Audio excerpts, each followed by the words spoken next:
The last time I saw Delhi, I'd had this old and faded negative with me for a number of years and had never bothered to make a print from it. It was a picture of my maternal grandparents. I remembered my grandmother quite well because a large part of my childhood had been spent in her house in Zehra after she had been widowed. But although everyone said she was fond of me, I remembered her as a stern, somewhat aloof person of whom I was a little afraid. I hadn't kept many family pictures, and this negative was yellow and spotted with damp. Then last week, when I was visiting my mother in hospital in Delhi while she waited for her operation, we got talking about my grandparents, and I remembered the negative and decided to make a print for my mother. When I got the photograph and saw my grandmother's face for the first time in 25 years, I was immediately struck by my resemblance to her. I have, like her, lived a rather Spartan life, happy with my one room, just as she was content to live in a room of her own while the rest of the family took over the house. And like her, I had lived tidily. But I did not know the physical resemblance was so close. The fair hair, the heavy build, the wide forehead. She looks more like me than my mother.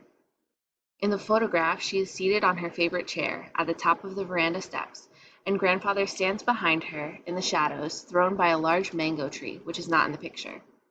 I can tell it was a mango tree because of the pattern the leaves make on the wall.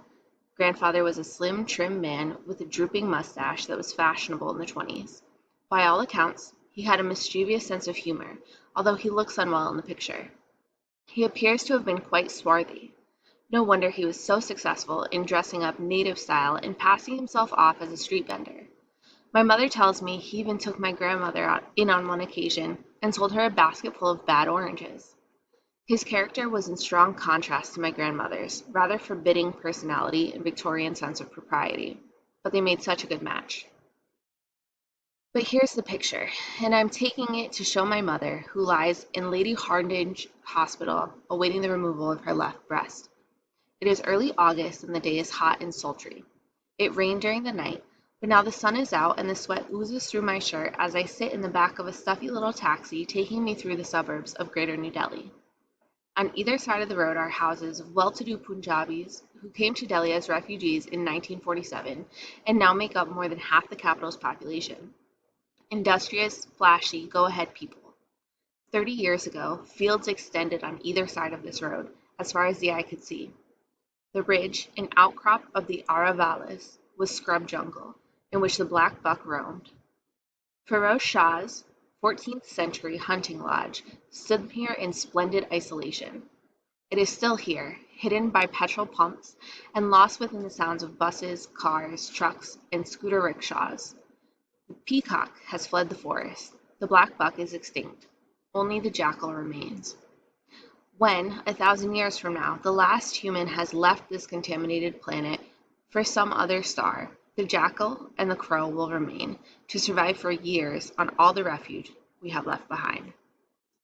It is difficult to find the right entrance to the hospital because for about a mile along the Patuin Road, the pavement has been obliterated by tea shops, furniture shops, and piles of accumulated junk. A public hydrant stands near the gate, and dirty water runs across the road. I find my mother in a small ward. It is a cool, dark room, and a ceiling fan whirs pleasantly overhead. A nurse, a dark, pretty girl from the south, is attending to my mother. She says, "In a minute," and proceeds to make an entry on the chart. My mother gives me a wan smile and beckons me to come nearer. Her cheeks are slightly flushed, due possibly to fever. Otherwise, she looks her normal self. I find it hard to believe that the operation she will have tomorrow will only give her, at the most, another year's lease on life. I sit at the foot of her bed. This is my third visit since I flew back from Jersey, using up all my savings in the process, and I will leave after the operation. Not to fly away again, but to return to the hills which have always called me back. How do you feel? I ask. All right. They say they will operate in the morning. They've stopped my smoking. Can you drink? Your rum, I mean.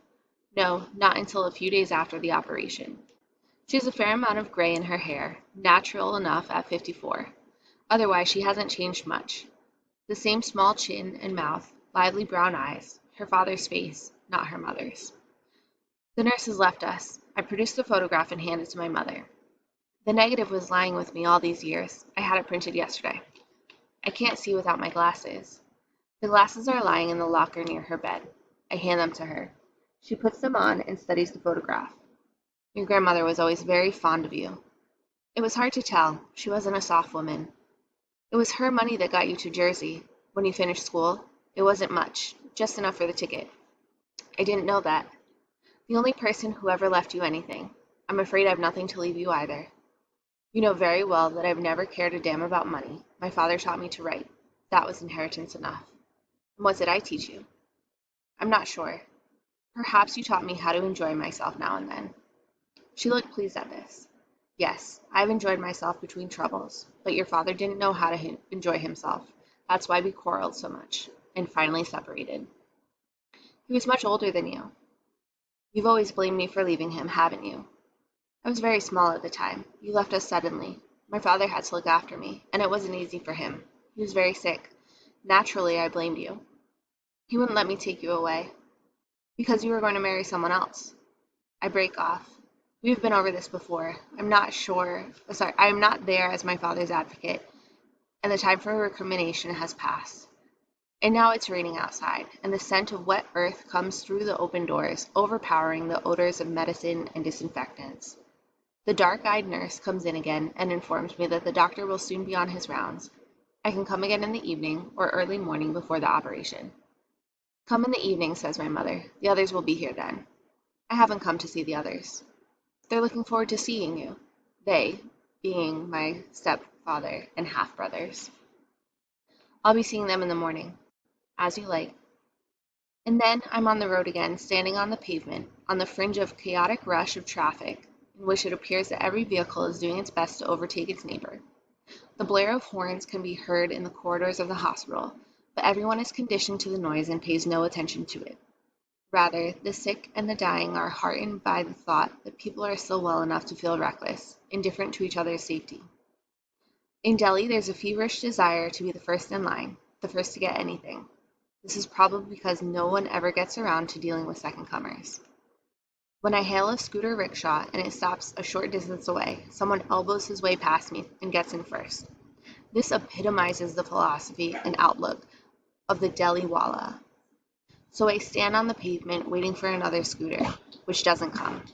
In Delhi, to be second in the race is to be last. I walk all the way back to my small hotel with a foreboding of having seen my mother for the last time.